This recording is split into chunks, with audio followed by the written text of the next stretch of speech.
आम्हाला घेतलं माऊली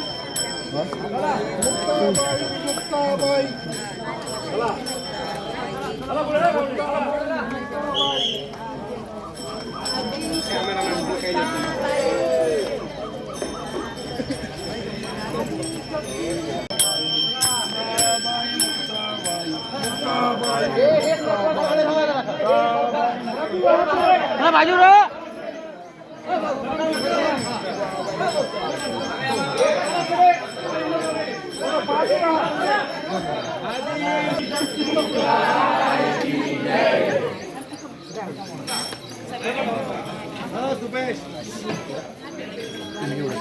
आदिशक्ती मुक्ताबाई की जय। गोविंद पंत महाराज की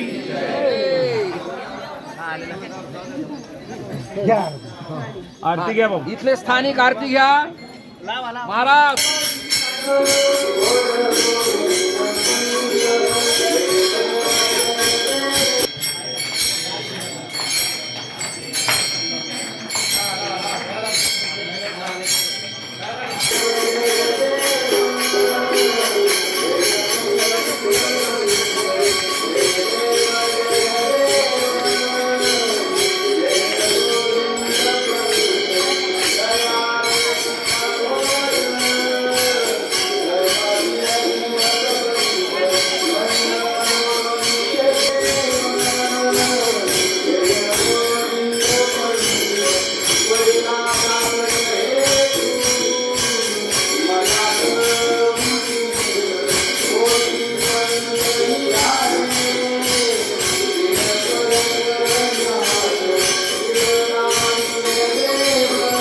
हा एक भावनिक क्षण आहे.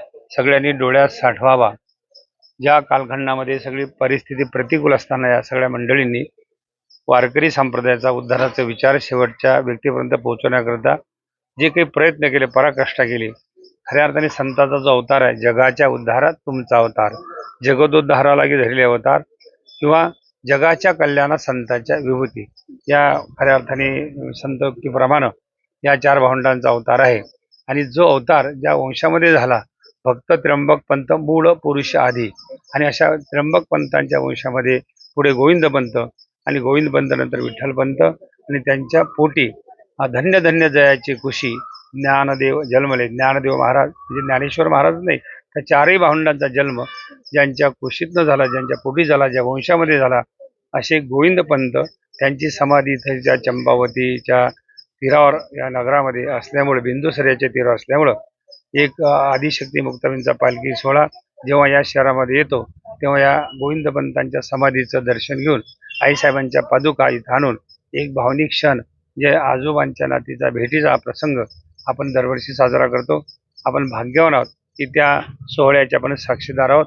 आईसाहेबांना प्रार्थना करू अशाच प्रकारचा हा सोहळा याही पुढे आमच्या जीवनामध्ये सदोतीत राहावा, त्याकरता दरवर्षी आम्हाला मुक्ताबाई इथं घेऊन यावं आणि दरवर्षी हा सोहळा आमच्याकडून करून घ्यावा अशी मुक्तेला प्रार्थना करतो. कुंडली वरदा.